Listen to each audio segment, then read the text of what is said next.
Hello, everybody, and welcome back to ChipZ Ahoy. It's me, Chimpanzee, and we are talking about One Piece chapter 1055. I don't know the name of the chapter yet. We'll figure that out very soon here. So I'm out here again, pushing the Robo-Sabo agenda. It cannot be stopped. It cannot be quelled. It is the fire that burns across the world. Or at least that's what I like to think in my heart. Just like the Flame Emperor himself, the flames of Robo-Sabo will never die. But anyway, sorry I wasn't able to do my normal ChipZ Ahoy stream on the weekend, or on Friday last week when the chapter first dropped. Basically,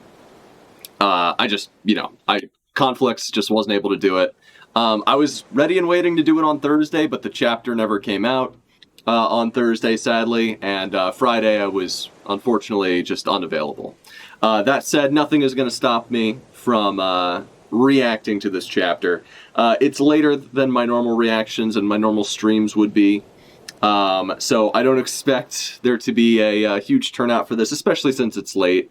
Normally I pride myself on being extra punctual with my One Piece chapter reactions, but in this case we got to keep it 100. I just don't want to have to do like a double reaction on Thursday or Friday this week. I'd like to do it all in one go. Like, tonight was a night I had some free time, so I was like, okay, let's get her done, and then I can join the conversation, talk about the chapter with all of you guys in the lead up to whatever the next chapter is, which I assume is coming out on Friday or Thursday. We'll see. So apparently, normally the chapters, or the scans at least, come out on Thursday, the week before, and then officially get released, I think, like Sunday or Monday, if I'm not mistaken, on the Shonen Jump app. I am going to be reading the scanlation from the Cupboard scans.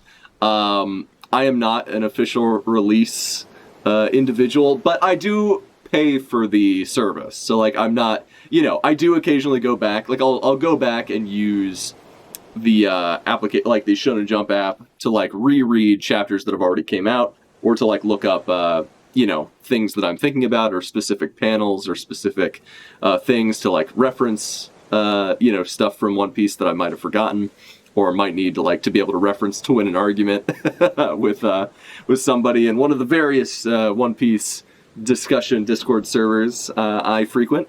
But we're just gonna keep it pretty low key tonight. I normally post my streams in a bunch of different servers. I'm not going to do that tonight. It's late, and it's also not only is the reaction to the chapter late, but it currently is pretty late. So last chapter we went for 2 hours talking about the Robo-Sabo conspiracy, spreading the word of the Flame Emperor, spreading the word of the Flame God to the people. I am just a humble servant to the cult, the Church of Robo-Sabo. But this chapter, I'm just gonna it's already, it's late in multiple ways. I only posted this on my Discord server, and which linked down below, and my Twitter, also linked on my profile for my Twitch account, and my YouTube account if you're watching this on YouTube after the fact. So feel free to check it out there if you want kind of updates onto when I'm streaming. Normally I post in more places. I just, it's just too late, and because last week's stream was so long, or last chapter's stream was so long and drawn out, a 2-hour discussion on basically a crack theory that I had. I'm just gonna keep it short and sweet tonight. We're just gonna get into the chapter, and it should be a good time. I'm just gonna kind of breeze through it. I haven't read it yet. I've remained off. I think I've seen a couple of I've glimpsed a couple of panels just scrolling Twitter, but I couldn't make heads or tails out of any of it. I know that Shanks is in this chapter. I think I've heard that it might have some movie-related stuff based on the One Piece film Red coming up pretty soon. And then the other thing I know is that I think Greenbull might also be in this chapter, but these are all things that I would have expected anyway. except for the movie promo. But it makes sense. It makes sense. They're trying to make Shanks relevant, and lo and behold, it makes sense for him to become relevant at this point in the series because, you know, we've finally gotten rid of all the other obstacles in front of a Shanks, confrontation of some kind. And I don't think Shanks and Luffy are going to be enemies, but we'll see what happens. Oda can really go whichever way he wants. My guess, I'm just going to state this on Front Street, is that Shanks is going to end up, you know, kind of meeting up with Luffy again. Maybe they will have some sort of, like, minor confrontation, but at the end of the day, Shanks will be, like, a positive force for Luffy, guiding him along the path, shepherding him along the path, as he did from the very beginning. And Blackbeard will most likely end up killing Shanks, which will give Luffy even more of a reason to want to fuck with that boy. So, it should be interesting. Obviously, I could be very wrong, but if I had to guess where the trajectory of the story is going, that would be my guess at this point in time. This whole Shanks thing is going to lead into a much larger Blackbeard thing, if I had to guess. But anyway, without further ado, no more discussion. Let's get into the chapter proper here and just get through this thing so I can actually discuss it with people and see what the hubbub is all about. So here we go. Alright. So, on the cover of Shonen Jump this past week, we got our boy Shanks looking red as the devil's dick. Awesome.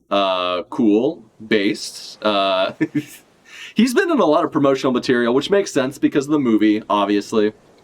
And I'm pretty sure this outfit that Luffy's wearing on the cover here is also Luffy's outfit in Film Red. I've seen it in promotional material. I don't even know if I'm planning to see Film Red yet. Like, I don't plan to see it in theaters, but who knows? We'll see what happens. If I have a friend who wants to see it, I'll see it. But, like, I'm not, you know, chafing at the bit to see a non-canon movie, you know. But who knows? Who knows? There's been a lot of hints at what's to come with Film Red, and from what I've heard about this chapter, it might have something to do with the events of that upcoming film. So we'll see what happens. Okay, so the one I was about to say the One Piece Shanks guides, which would tie into last chapter and Shanks saying he wants to, or I guess what is it that Shanks said last chapter? He said to Ben Beckman, "It's about time we claim it, right? The One Piece, or it's about time we go get it." So maybe Shanks has known where the One Piece is this whole time, and he's been kind of guarding it from guys like Blackbeard and Kaido and Big Mom, and he's about to go get it and give it to Luffy and be like, "Here you go." That'd be pretty interesting. I mean, I think we have to go to Raftel, but maybe Shanks knows the way, even though we know that he didn't go there himself, because him and Buggy stayed behind. We learned that during the Odin flashback. It could be that, he was in Gold Roger's crew and they knew how to get there. So it's possible that Shanks does as well. It's very possible. All right. So let's go ahead and take a look a little bit further into this chapter. So the one that Shanks guides, clearly that's Luffy. One Piece Film Red, big advertisement, good stuff. Okay. So we got the big One Piece Film Red poster. It is sideways. It's a cool poster. I will say that. Like, a lot of the One Piece movies feel like they're a bit, like, too cluttered. I haven't seen any of the One Piece movies, except for, I think, I saw the one with, Zeph. Not Zeph. The guy with the metal arm, who was, like, a former admiral. That's the only One Piece movie I've ever seen. And it was kind of not great, I'll be honest with you guys. Like, even though apparently it does have some... Like, there's some interesting backstory there, where I guess we were confirmed that Zephyr, I think is the name of the former admiral who ended up being the main villain of that movie, got his arm cut off by someone who ended up becoming a Shichibukai. So that could be Weevil, that could be Buggy, now Yonko Buggy. Honestly, it could be a lot of people. It could potentially be Mihawk, who cut off his arm. That would make the most sense to me, like, if I had to, like, square the circle in my head. Like, because, he seems like the type of dude who would be capable of cutting off Zephyr's arm and then becoming a Shichibukai. And we also don't know how long Mihawk's been a Shichibukai. So that would square the circle for me. I think a lot of people presume that it's what's it called? That it's Weevil, Whitebeard's supposed son. But it's hard to say. It really is kind of difficult to determine what's going on with that. All right. Most sources are... okay, so this is a 3 issues in a row. And this is clear... this is the movie character girl. So that's interesting. Most sources are translating the title of her song as New Genesis, but this one's called... but they named it in the... okay, so this is a translator's note. But they're calling it New Age in this scanlation by the Cupboard. Sorry guys, I'm about to sneeze. Or maybe I'm not. Maybe it's a false alarm. It'll probably come back to bite me later when I least expect it. Okay, so the sources are translating the title of her song as New Genesis, which is cool. That's like a cool name. I fuck with it. I think New Age makes more sense with like the themes of this past arc and One Piece in general, but I'm fine either way. I have no strong preference as to the title of this song that we're about to see. But it's supposed to match the title of this week's chapter, too. So, okay, so this isn't this week's chapter. This is like an extra thing, then. Interesting, okay. And we do not feel like Genesis would work as well with the context present in the manga. Uta, listen, pirates have stormed the town. Uta, they got my dad. Who's talking to Uta? So this character's name is Uta, right? I'm going to be honest with you guys, like straight up. I want to skip this shit so bad. Because I just do not fuck with the movies in any way, shape, or form. And I hate her hair so much. I genuinely hate her character design as a whole. I don't know what the general consensus is, but anything like... Look, if you're going to have 2 different colors in your hair, they have to at least be symmetrical in, like, the other way. Like, you at least have to have...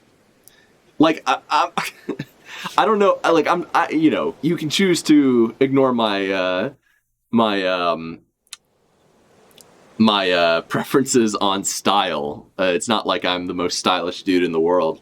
But, like, generally speaking, like, the thing that I really don't like about her hair is that the one side is longer than the other side. It looks, to me, it's just like I don't like that it doesn't symmetrically work. And I don't know, like, her outfit being, like, a little bit too kind of, like, idol girl, kind of like J-pop reference. I'm sure that's gonna vibe with, like, the Japanese youth. I just don't give a fuck about that particular style. It doesn't really do anything for me in making me more endeared to her. If anything, it makes me think she looks like a dumbass. But that's okay. So she's okay. So let's just get into this. Get through it quick, so we can get to the actual events of the chapter. And so Uta's song was born. Uta, listen, pirates have stormed the town. Uta, they got my dad. No one gives a fuck. Fuck them kids. Save us, Uta-chan. The houses are burning. Uta-chan. So she wakes up. She's like, oh, fuck, what? It's not here. A pen. I need a pen. So everyone is calling for help. She doesn't give a flying fuck. She just wants to write a damn song. She doesn't care that everyone needs her help. She's like, I'm an artist, Dad. I'm just going to do what I want. Fuck trade school. Fuck a reasonable degree. I'm going for a degree in liberal arts, and I'm going to live my dream and be a pop idol like like my father before me. Shanks, the well-known pop idol in Japan, obviously. Okay, a pen. I need a pen. So it looks to me like she's writing in her, like, she's using like her lipstick to like write out the notes for the song, to compose this song called The New Age. Pant, pant, it's done. My magnum opus. Oda drew this extra showing the moment Uta penned her New Age theme. Okay, so we're back to Wano. We're back to the real fucking shit. Fuck that side story. I don't give a flying fuck about it. Okay, let's move on. The party's in full swing, so we got Nami, we got Zeus, my fucking boy, the man, Zeus. We got little, Otama? Yes, Otama. She's got a candy apple because she loves that shit. Stop, Yamato. Why? Why won't you let me fight? You mustn't lay a hand on him. So, okay, so I think what Momo's trying to do here is he's trying to be like, listen, Momo, you don't have a bounty yet, so do not fuck with this man, because I do not want you to end up getting a bounty and then having to, like, leave the country, right?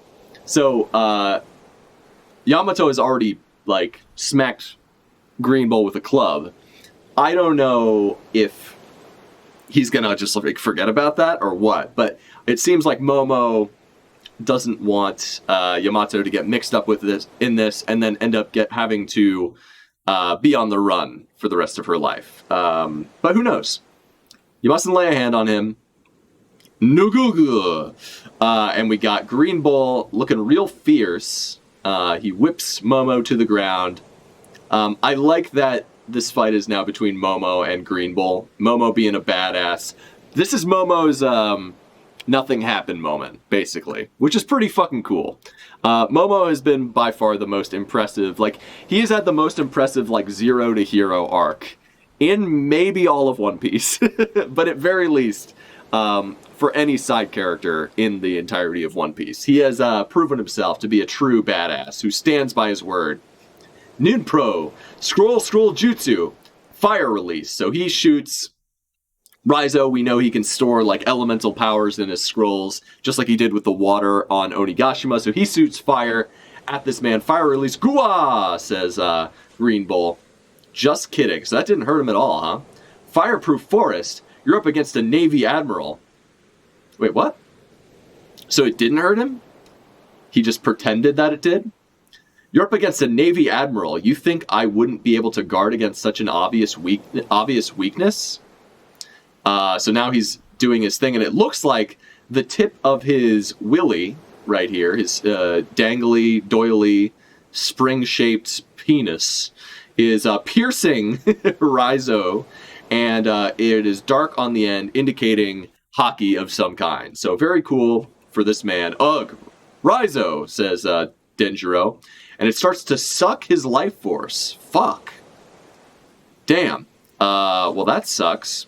This man's kind of pulling a crocodile here, because crocodile could also sort of, like, suck the youth out of people, and I don't know. I don't know if this is the same type of thing. It feels pretty similar to me, based on the way it's drawn, but it could be a little bit different. We'll just have to wait and see. It's definitely sucking, like, the juices, the life from his essence out of this man. So he's giving him the suck. Raizo is making that O face, you know, because he's, you know, this is what this man lives for, as you can see. Raizo-san, damn you. No matter how much we cut it, it just keeps growing back. He must have some weakness, right? Is weed whacking really all we can do? I was going to say, is weed all we can do? So they're just weed whacking this man, and now everyone's getting captured. Oh, shit. So finally, Greenbull not being a fuck up for once and actually capturing everybody. Ugh, nugu. Okay. So castle basement, Kozuki Sukiyaki's secret room. So interesting. So we're in the castle. This is, apparently there was a poneglyph just right there, but apparently Sukiyaki had a secret room even further down. And he's taking Robin and Law down there because Law, being a member of the D clan, wanted to insert himself into the lore piece, so he could, you know, figure out what the meaning of the D clan is, because apparently that means something to him now, for some reason. But hey, whatever. I'll allow it, Law. I'll allow it. Okay. You did well to sniff us out. You make it sound like I'm a hyena. Wait, what? Oh, that's Law saying that. I simply noticed the two of you weren't with the others. So you just showed up out of fucking nowhere. Okay, cool. Good for you, dude. That naturally made me wonder if you were up to something.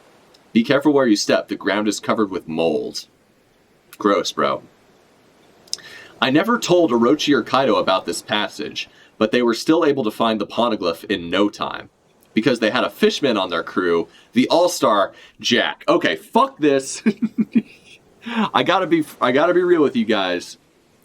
The fact that Jack being a fishman, never came up really fucking bothers me. Because that is a very notable trait to just, like, make, like, a footnote basically. Because we knew Jack was a fish man, because when he was smacked by Zoe, when he was attacking Zoe the second time, after coming back from fighting the admirals, this was at the end of the Zoe arc, he was knocked out by Zoe, knocked into the sea, and even though he was a devil fruit boy, he was still able to survive. No, he just has really big lungs. Yes, he got smacked by that trunk and just took a really deep breath.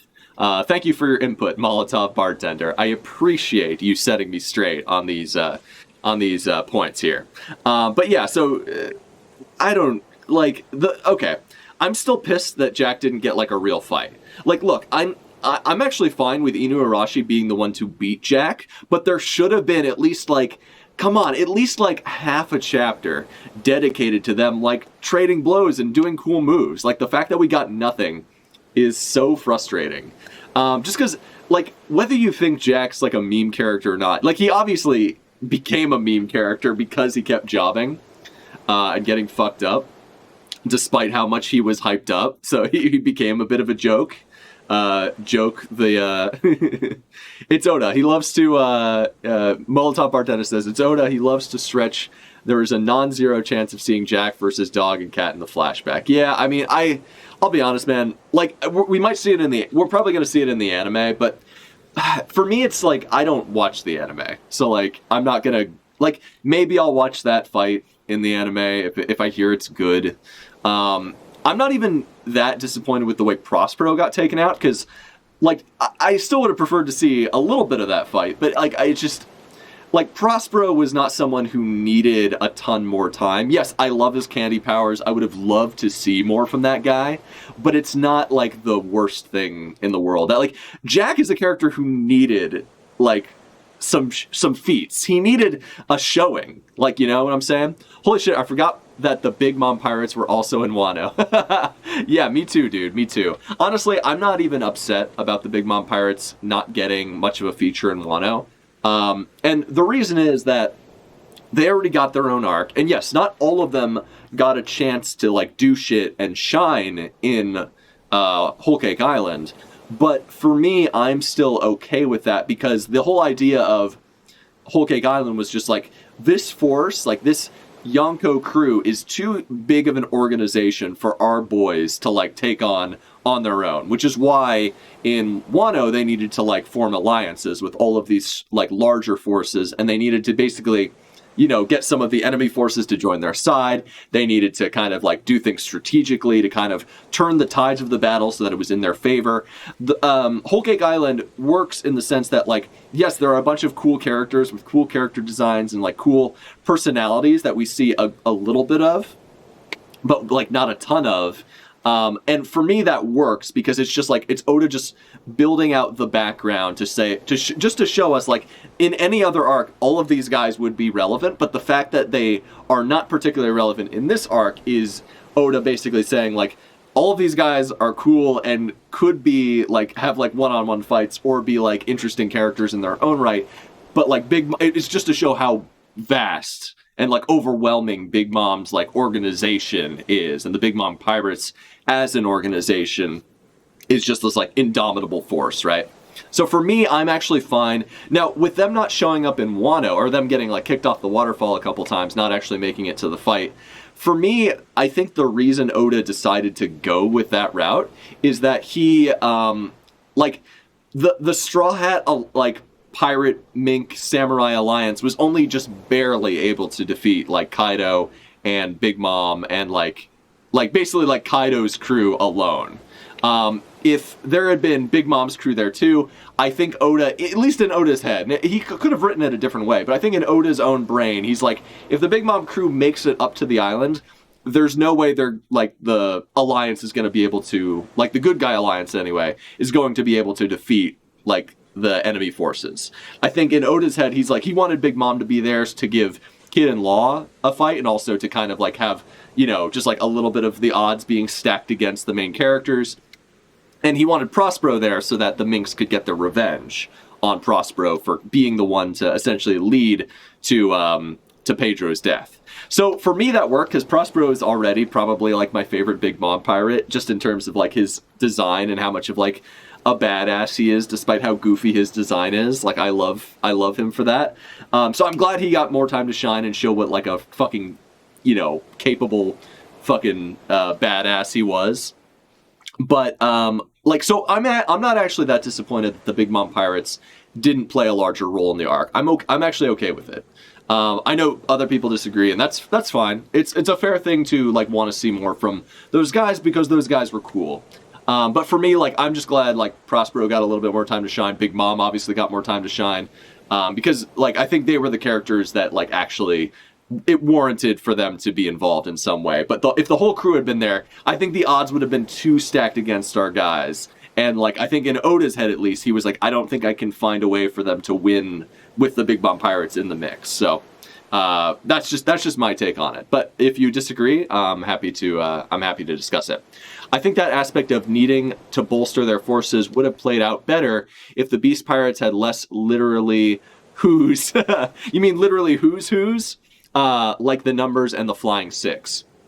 Yeah, that's fair. I didn't mind. Like, I liked the Flying Six just fine. The numbers I felt more like kind of like background, like badasses. Like in the sense that they're like goofy, but like they're stronger than like your average soldier just because of like their sheer fucking mass and like how, devastating they are just by like rampaging, right? So for me, like, I think the way it shaped up, like, I think this was a really hard arc to, like, write and make sure that everyone got their, like, a little bit of time to shine. And clearly Oda dropped the ball in different places in regards to giving certain characters, like Jack and Drake and Apu, time to shine that they deserved, that they needed, that they desperately needed. Simply half a chapter for Jack. That's all we needed, is half a chapter.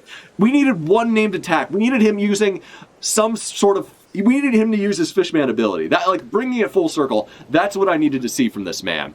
Hey, Sour, how you doing, my man? I'll get to your comment in just a second. Molotov also says, or if the literally who's weren't all jobbers. I mean, that's fair. I like the All-Stars. I like the Flying Six. The only jobber All-Star that I think didn't live up to expectations, like you could debate King. King was kind of like, it depends on how you see that fight. I wish there had been like one extra chapter to flesh that fight out, but generally I'm fine with the direction it went in.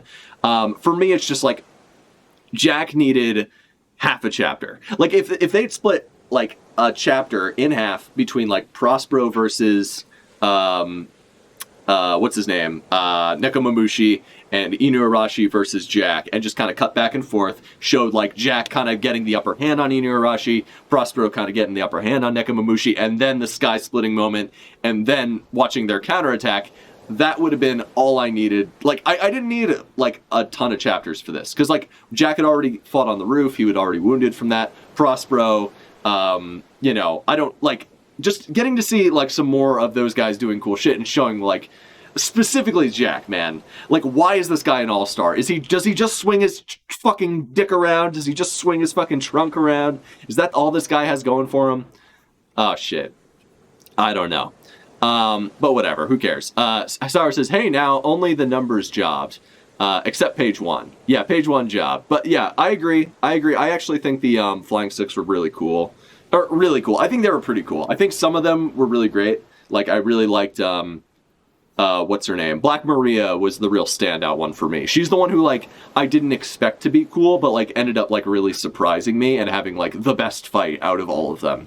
And actually, like, just, like, I like that she's, like, kind of, like, a dainty, sort of, like, girly girl, but then, like, she breaks out the brass knuckles and starts, like, going to town on Sanji and Robin and just beating the fucking shit out of them. Like, to me, that was, like, a perfect, like, juxtaposition between, like, her initial persona, which came off very, like, feminine and very, how do I put it? Like, very, like, kind of, like, I don't want to say dainty, but, like, kind of, like, much more, I guess, like, much, like, she didn't strike me as a brawler at all. So when she ended up brawling, that was, like, so, that was awesome. That was awesome. And her powers are really cool. And her fight, like, Robin getting, like, a really great fight was, like, much needed. That was, like, of all the things in, like, Wano that, like, needed to happen, that, like, for me, that was, like, one of the most important things, and one of the most enjoyable aspects of the arc, for sure.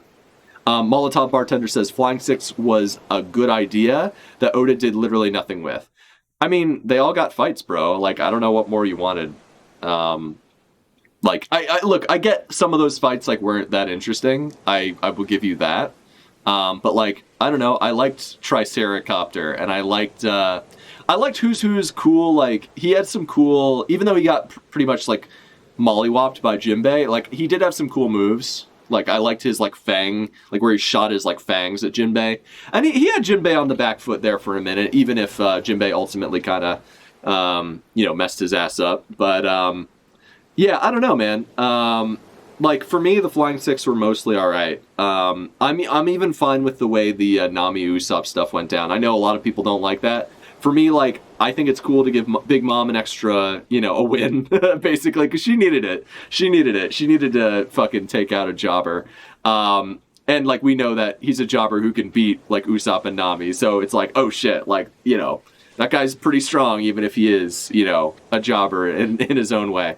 But it's also, it makes sense that, like, guys who are strong enough to fight, like, Luffy 2v1 would be stronger than Nami and Usopp, and they would have to, like, find, like, tricky strategic ways to win. So for me, I was actually fine with the way that shook out. I know not everyone agrees. I know it's a very contentious fight, and people really wanted it to be, like, more like, kind of like what happened with Usopp and Chopper versus Mr. Four and Miss Merry Christmas, for instance. So I get it. It's just like, I see why Oda went that route, because he was trying to characterize the Flying Six as, like, too strong for the likes of Usopp and Nami to take down, even in a high diff fight. They had to get, like, some outside help involved, including Tama, including Zeus, and including Big Mom. To some degree. So, I understand why people don't dig it, but, like, for me, like, it makes sense to me, and I still had fun with it. I had fun with the antics. I had fun with the running around. I thought it was cool. Sour says, actually, Drake jobbed, and he was a Flying Six member, too. That's a good point. I hadn't considered that. Honestly, I've said this before, but my biggest disappointment with the raid is that Drake and Apu didn't get their well-deserved 2v2 versus CP0, because not only would that made CP0 more interesting by actually showing them, like, using cool moves and maybe seeing some, like, devil fruit powers from those guys, but it would have given Drake and Apu, who were massively just, like, dropped plot threads in this arc, it would have given them, like, actual stuff to do, and it would have given them characterization and, like, good moments, and it would have, like, rounded out their arcs with, like, them kind of being, like, diametrically opposed characters who have to work together. So, look, to me, that is, like, the biggest disappointment of the entire arc, is that those, like, all of the Worst Generation guys require, in my opinion, like, at least a little arc to show, like, who they are, to show that they're capable in their own way, even if they get beat. Hawkins had his arc. He proved himself. Like, he stood by his predictions, even if he was someone who ended up kowtowing to the enemy. Like, that, he is very fatalistic. That works for his character. And him and Killer kind of going toe to toe, and him kind of being, like, holding to his the path he chose to the end was good. Like, that was good. Like, I'm fine with that. But, like, Drake and Apu just basically getting, like, off screen by CP0 was, like, the most disappointing thing in the arc by far for me. I hate that more than I hate, like, anything related to Nika or anything like that. Molotov Bartender says, I wanted the fights to have impact beyond we got to see a fight. I wanted the fights to have a bearing on the overall raid. I don't think any of them had an impact other than the King fight, because it prevented King from backing up Kaido. I mean, I think the same could be said for, like, here's the thing. So, like, the Robin Black Maria fight, I thought did have impact. And, like, I'm not going to go too, like, I want to stick to, the topic at hand, which is the chapter 1055, but just to, like, kind of explain the way I saw it anyway. Like, Black Maria versus Robin was, like, Robin finally kind of, like, proving that, like, it was Black Maria kind of saying, like, your crew doesn't actually trust you. You are a burden to them, which is something that's clearly been on Robin's mind, at least back in pre-time skip.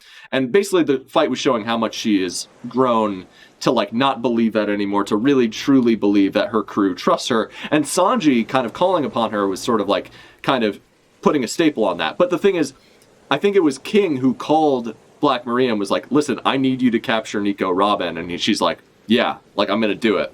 And like I think Black Maria actually like was questioning Sanji to capture Nico Robin. And Nico Robin was a big part of Kaido and Big Mom's plan to be able to like get the poneglyphs. They had like literally discussed capturing Nico Robin. So for me, that fight was incredibly important and incredibly like her not getting captured in that instance and not getting beaten by Black Maria in that instance denied like Kaido his chance at like, you know, nabbing the one who could get him the One Piece. So that's how I saw it. But I get what you're saying though. Like a lot of the fights there were just like fights. I see it as like it's a battlefield, right? So like Frankie fighting the Armored Corps, like Frankie got involved with the Sasaki fight because he was initially it was Yamato fighting Sasaki, but then she's like, listen, I need to go do some other shit and I'm protecting Momonosuke. Like there was some strategic stuff going on there. I do agree that I think you have a point there, Molotov, though, like in that some of the fights felt like just like, okay, we have a checklist. We got to check off fights, right? We have to have a bunch of fights because that's what, you know, shonen do what shonen do. So I get what you're saying. For me, like the fights like Queen versus Sanji, Robin versus Black Maria, and then what's his name? King versus Zoro. Those fights completely justified themselves, as well as Big Mom versus Law and Kid. So like for me, there and also Killer versus Hawkins, which was great. So for me, there's enough like good fights in there. I totally get what you're saying though. Like there, I don't know. For me, I try to not hold because. Like there are a lot of arcs have just like fights for fights' sake, and I don't know if that's necessarily how I want to put it. Like that might not be an accurate representation, but I feel like most of the fights at least had the added benefit of like taking a big piece off the board, which is, you know, I think there could have been more losses for the good guys, which is why personally I don't really mind that Usopp and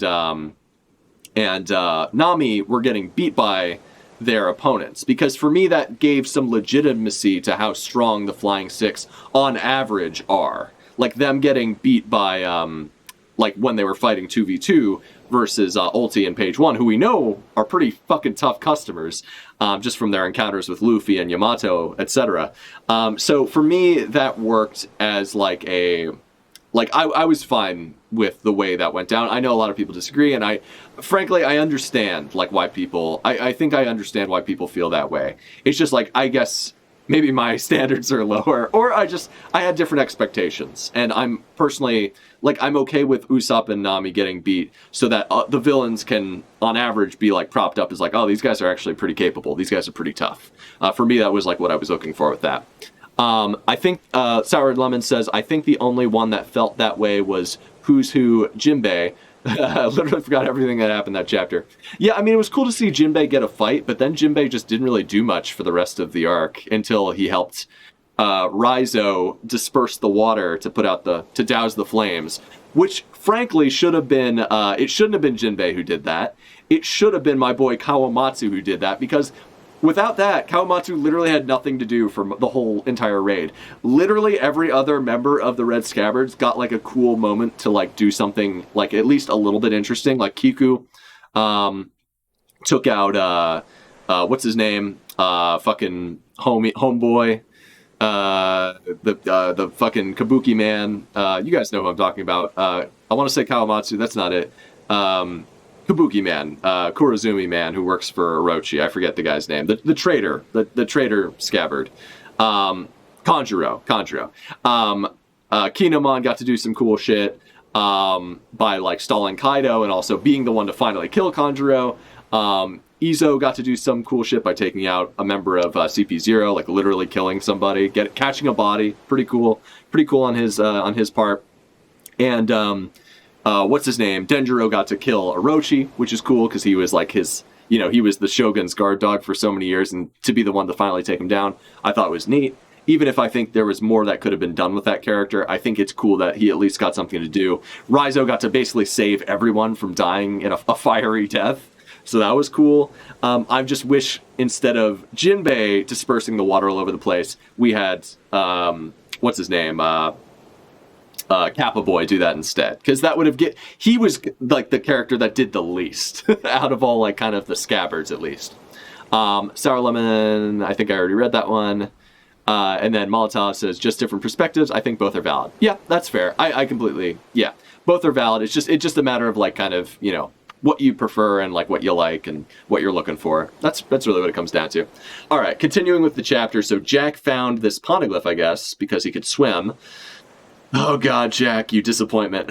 At least you did something, even if it was after you were defeated. Because they had a fishman on their crew, the all-star Jack. How would being a fishman help? That will be clear when you see it. So there's something underwater, obviously. How far down does this go? Let's see. I would say it goes a few hundreds of years deep. What the fuck? What does that mean?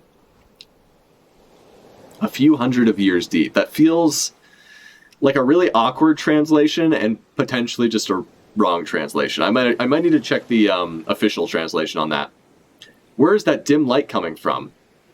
So there's a little window on the side. I'm surprised we're still with it, because this looked like a cutaway. Like these like couple panels kind of like coming off of Robin over here. Where is that dim light coming from? There is a glass block window at the end of that crawl space. So Robin crawls into the space. And wait, you can climb in there and, oh, okay, you can climb there and take a peek. We should already be below sea level. Oh, shit. So they're actually going like, because Wano's like this weird like towering plateau, and they're heading like below sea level. Huh, that's interesting. Okay. There is a glass block window at the end of the crawl space. You can climb in there and take a peek. We should already be below sea level. So Law pops in next to Robin. Ooh, so close. They can feel each other's breath. Law Robin shippers, we eating good tonight. All right, so they freak out. They both see something.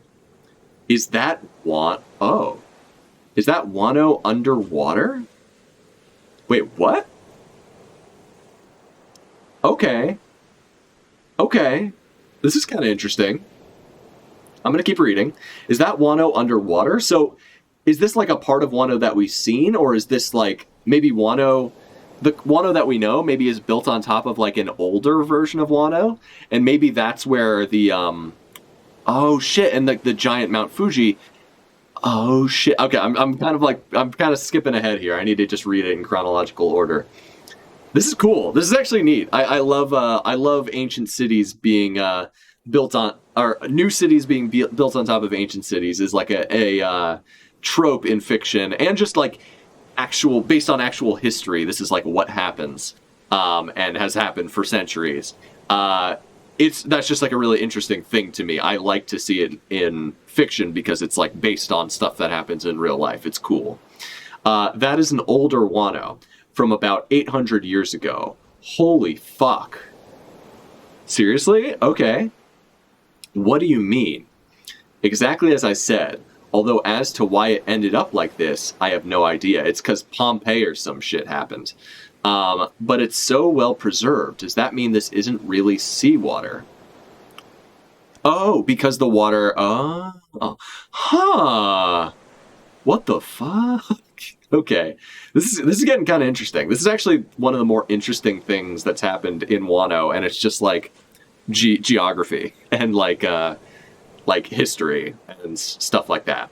See, this is why, like, you know, Robin needs to speak up more, because when stuff like this happens, like, this is the stuff I actually like want to know about One Piece.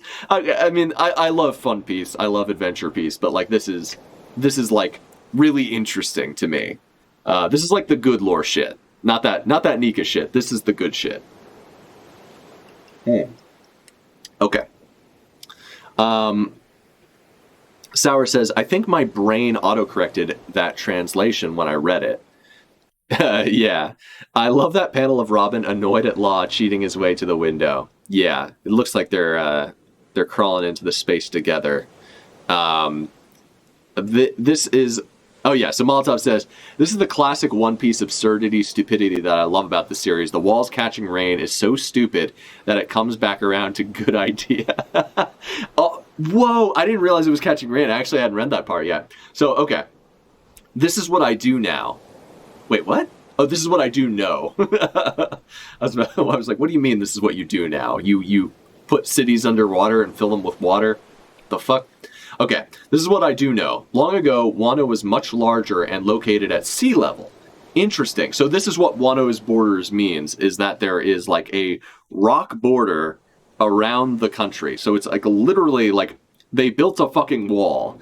Trump came in and built this damn wall around Wano to keep the pesky vermin out on the land around the base of Mount Fuji. Interesting. So Mount Fuji has always been there. Okay. At some point, walls were erected all around enclosing the island. Okay, so this is clearly what breaking down Wano's borders means.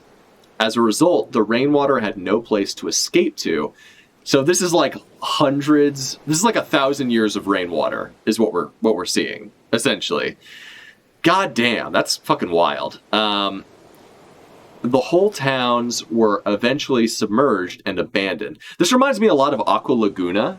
Like, do you guys remember in Aqua Laguna how, in Water 7, how, like, the earlier versions of the cities were, like, kind of so, like, they had, like, basically sunken below the waves, like, literally the way Venice is. And that as, like, the tide got higher and higher over years and years, as, like, the icebergs melted, Iceberg literally being a character, hinting at that, that actual natural phenomenon that happens in the real world, which I love. I love when fiction, like, takes real world, like, phenomenon, like, real world, like, kind of, like, natural occurrences and, like, blows them up in, like, a cool fantasy way. To me, that is, like, Elden Ring did that. Like, Elden Ring had, like, a ton of, like, underground, like, civilizations. And, this is, I'm not going to do any hard spoilers for Elden Ring, but I will say, like, Elden Ring, like, did a similar thing where it had a ton of, like, underground civilizations, like, that were more ancient than the civilizations that were built above ground.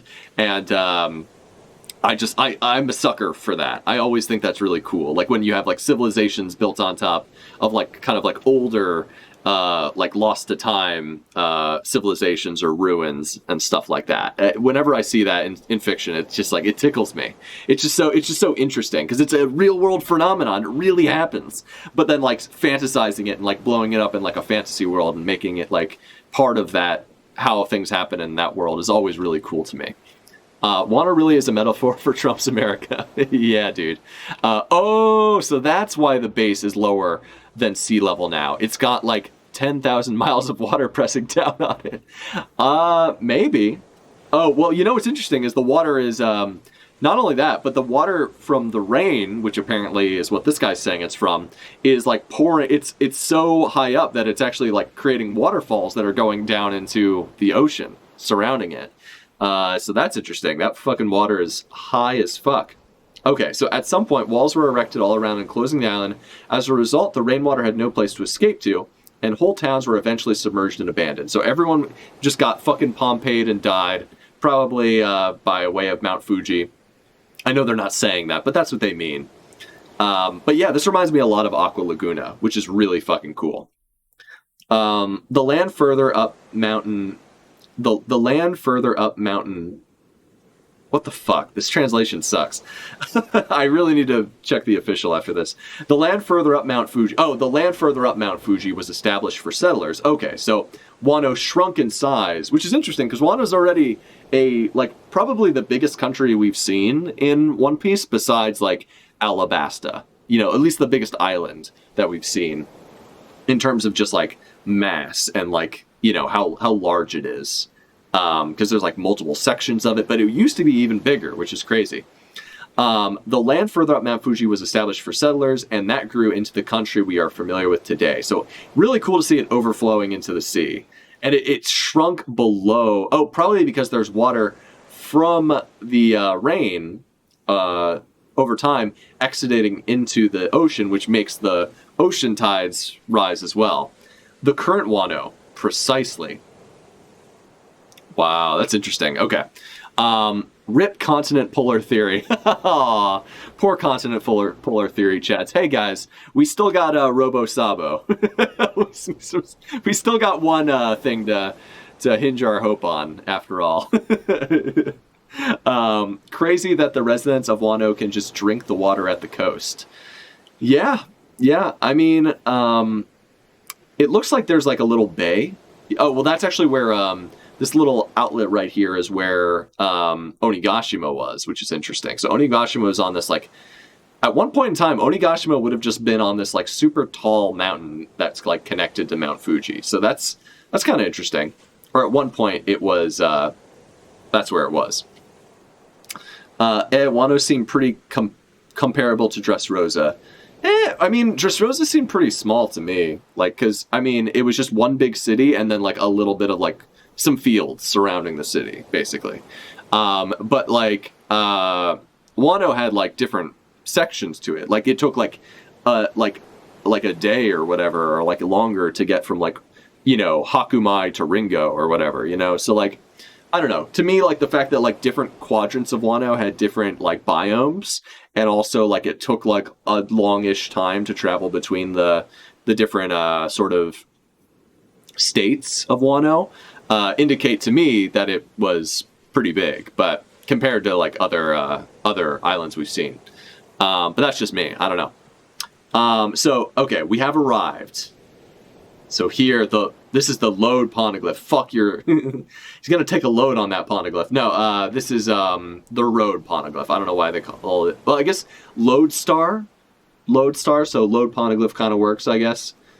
Man, this man is short. Jesus Christ, short king over here. Okay, the load poneglyph, it's really here. This is our third. We just need one more to travel to Laugh Tale. Dude, you can see the whole ancient Wano underground. And oh shit. This is our third. We just need one more to travel to Laugh Tale. We are in a cavern near the foot of Mount Fuji. Interesting. So you can see that they went down all these switchbacks underground. The pressure down there must be fucking nuts. Their ears must have popped going down there. Jesus. If you continue to trek a little deeper, current location, Old Wano. I love that they call it Old Wano. If you continue to trek a little deeper, it is said that you would find the sleeping ancient weapon, Pluton. So is Pluton under Old Wano? Holy shit. So I guess that's how Jack was able to sort of like find out some of these secrets, is that he, he was able to actually swim down here and check this shit out. I have never seen it myself and am unable to show it to you. Fuck. God damn, this is crazy. Retrieving, this is wild. This is honestly probably, like, in terms of just, like, the information we're getting, might be one of my favorite chapters that we've gotten, like, in the last, like, 50 chapters or so. Like, I'm really digging this. Like, this is actually legitimately really cool, like, mechanically speaking. And, like, I love, like, ancient architecture and, like, the idea of, like, cities being built on top of, like, previous civilizations or whatever. To me, that's just really cool. Molotov Bartender says, I think you're overestimating the size of the regions of Wano. It seems big because of how it is presented, but, like, doesn't Luffy go across the entire country in a day at one point? I don't think so. I think Zoro goes from... The closest we get to, like, time, like, the areas seeming not that far apart is when, I think Zoro and Otoko and Hiyori and Brook go from Ringo to, which is the snowy area, to the capital for Yasue's execution. But I don't know. To me, Wano definitely, like, seems... It has, like unlike with something like Dressrosa or Fishman Island, which is kind of just, like, seems like one big city, like Wano has, like, multiple, like, cities and towns in each region, which is, like, to me, seems like much more like the type of map we saw when we went to Alabasta. I don't think I'm really underestimating that. I think that's kind of what's been indicated. I don't know if it's the size of Alabasta, but it looks comparable based on, like, how, like, not only how dense it is, but just, like, how many different, like, notable locations there are in each, like, quadrants, essentially. Plus, like, Kaido's own base, which is fucking huge. Onigashima was enormous, just, like, kind of... And it's only the size of, like, the capital at that. Maybe not even that big. So, I don't know. It seems bigger. Def bigger than Dressrosa, though. Yeah. Yeah, TCB released a timeline note, like, 8 weeks ago saying they were doing Load and Arabasta. Fuck Arabasta. I don't fuck with that. That's some Japanese bullshit. But, now because...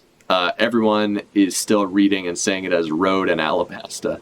I'm gonna say it as Alabasta. I'm not changing that. Like, they fucked their shit up. Like, if my man Oda wanted it to be Arabasta, he should have learned better English and fixed it way back years ago when the anime was producing that shit. So I'm keeping it Alabasta. I'm keeping it fresh, boys. But Lodestar or Load Poneglyph, I fucking hate the way Load Poneglyph sounds. Like, it does not roll off the tongue the way Road Poneglyph does. So I might end up just saying Road Poneglyph anyway, but we'll see. I could go either way on that one. Sour says, if you ask me, everything is the same size. Zunisha is the size of Wano, is the size of Marineford, is the size of the Sunny, is the size is the size of Luffy. Okay.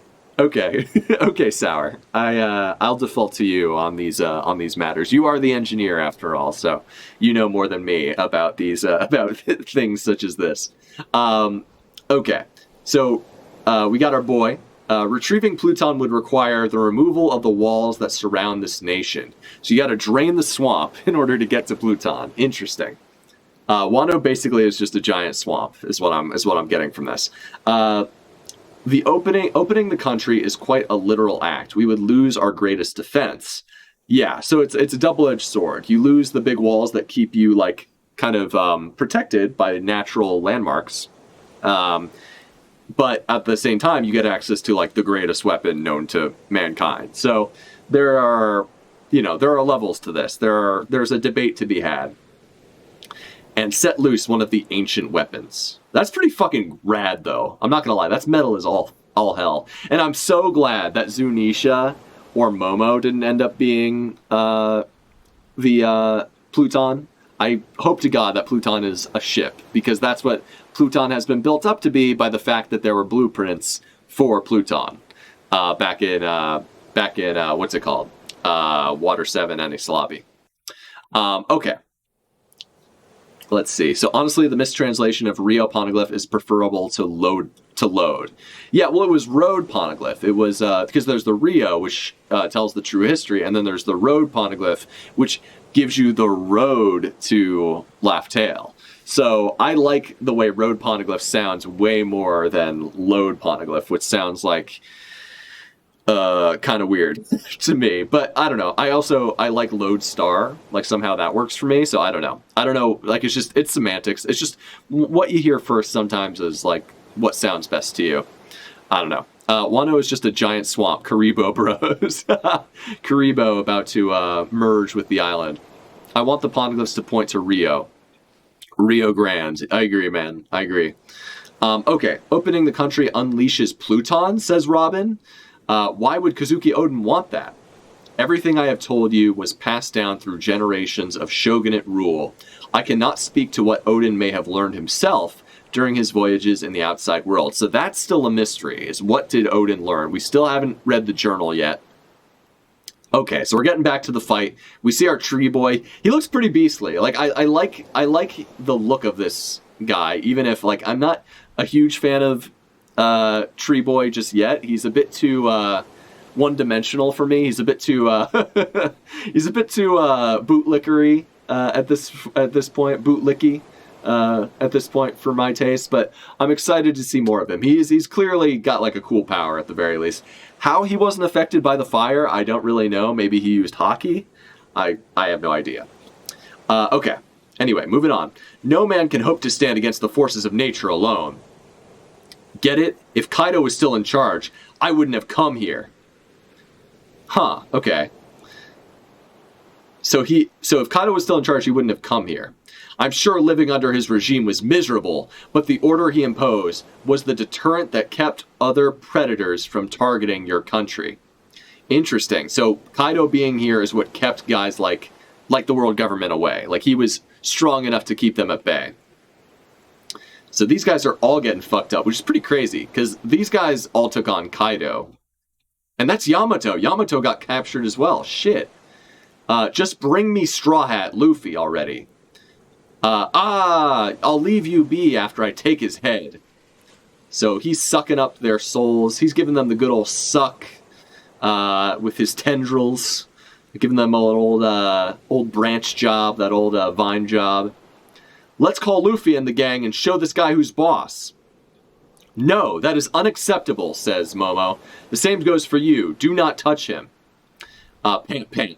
After all that time chained up on Onigashima, you finally have your chance to be free. So Momo's actually trying to protect Yamato, which is pretty Chadley of Momonosuke. Pretty based of him. Pretty, these guys are going to get together, Momo and Yamato.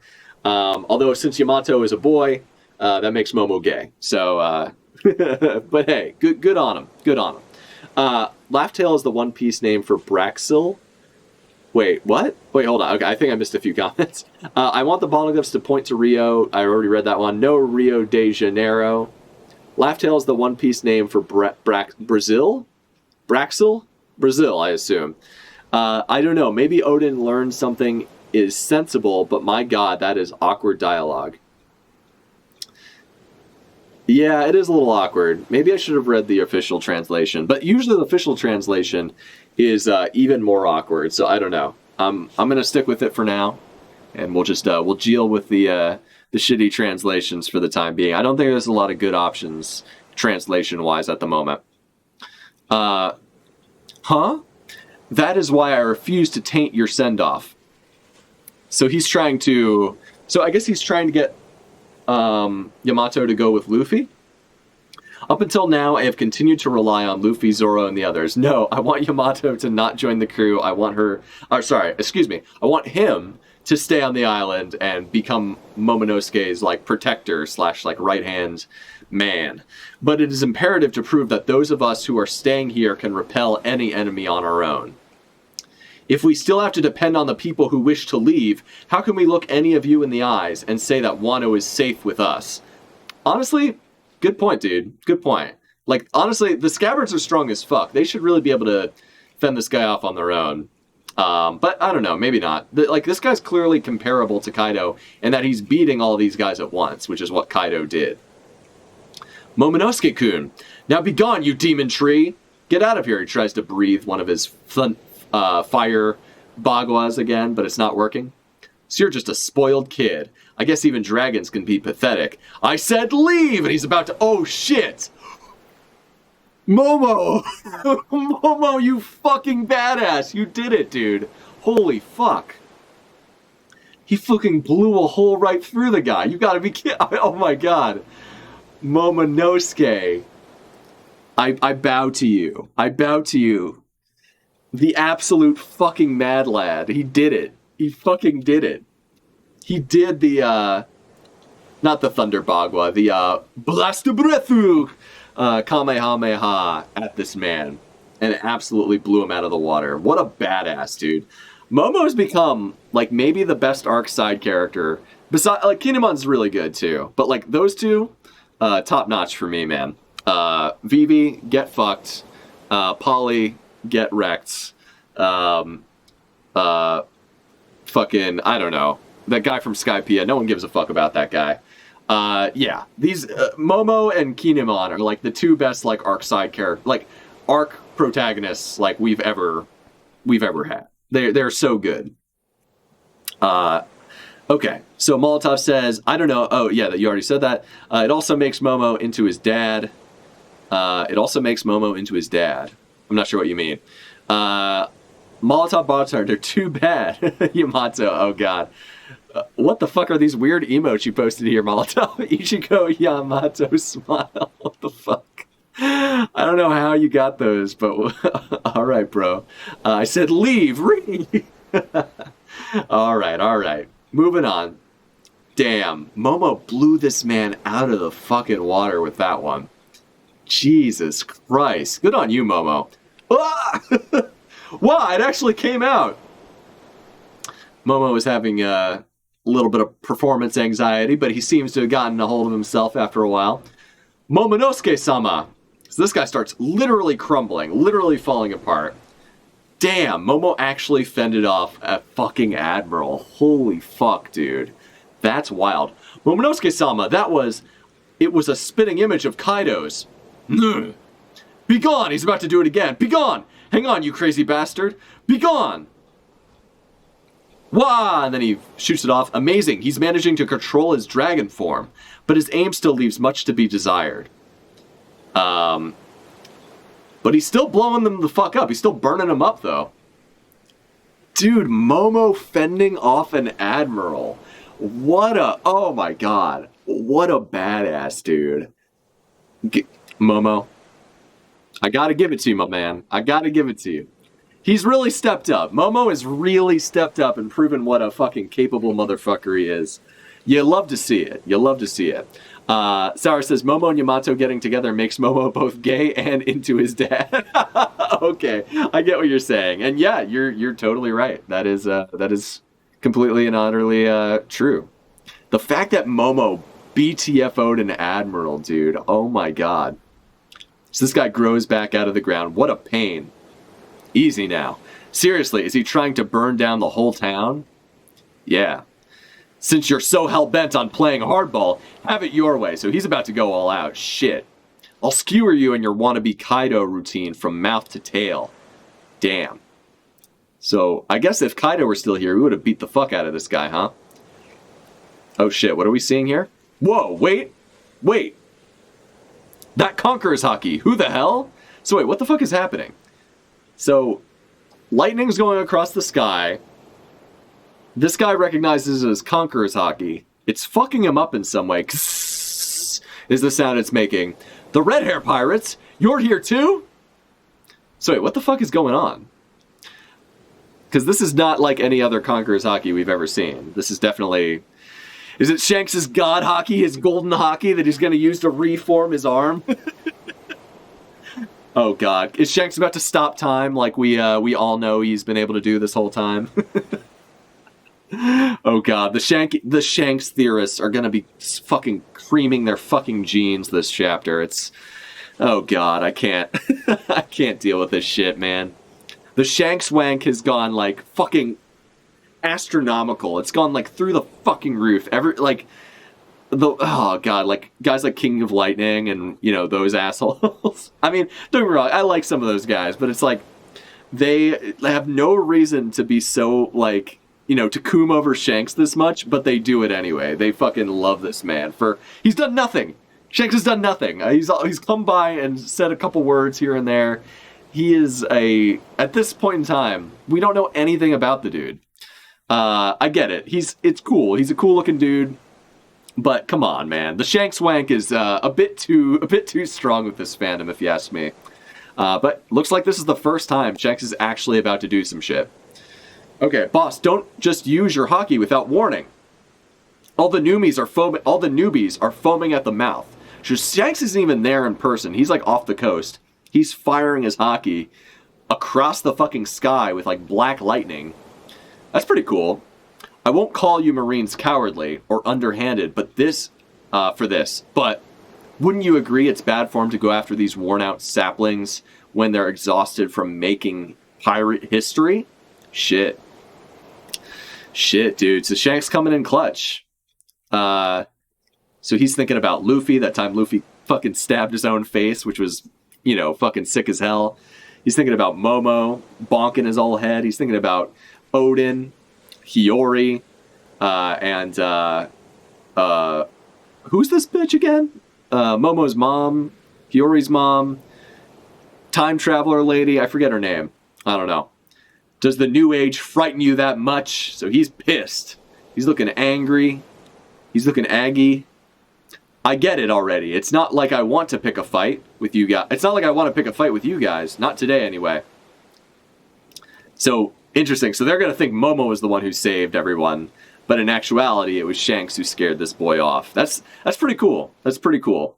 But I like that Momo was the one who kind of signaled the counterattack. He was the one who started blowing this guy the fuck out with his fire breath.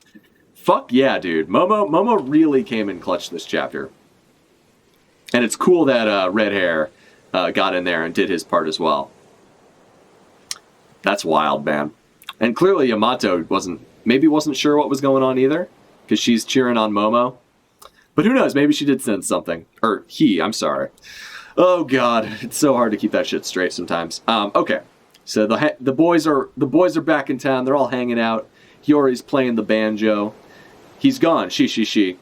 Oh shit! So all the monster tree or the monster quadro, the monster quadrants of the crew all sense this boy and see that someone was able to fend him off. He's gone. She. So Luffy sensed him. Guess we don't need to lend a hand after all. So Sanji was there as well. Check Momo out, says Zoro. Cool as fuck.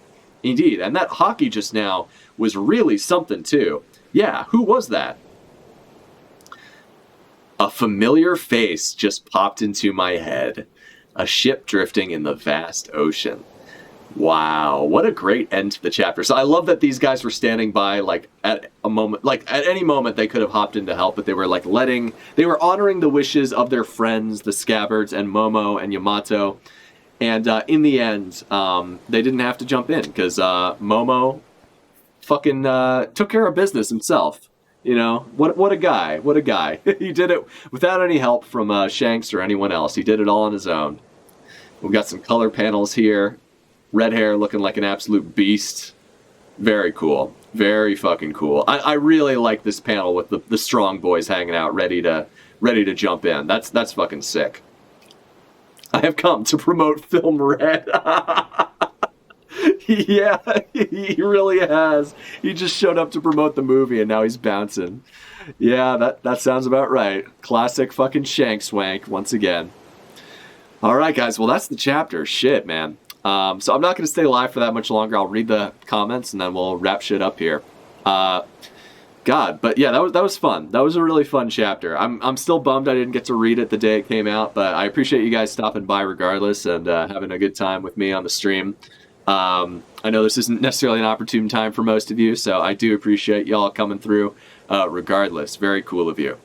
Gaimon is unleashing his cock. The world isn't ready for that yet, to be honest. Man, Gaimon's cock must be fucking massive, too. It probably, like, drags behind him like a tail, like hanging out the bottom of the chest.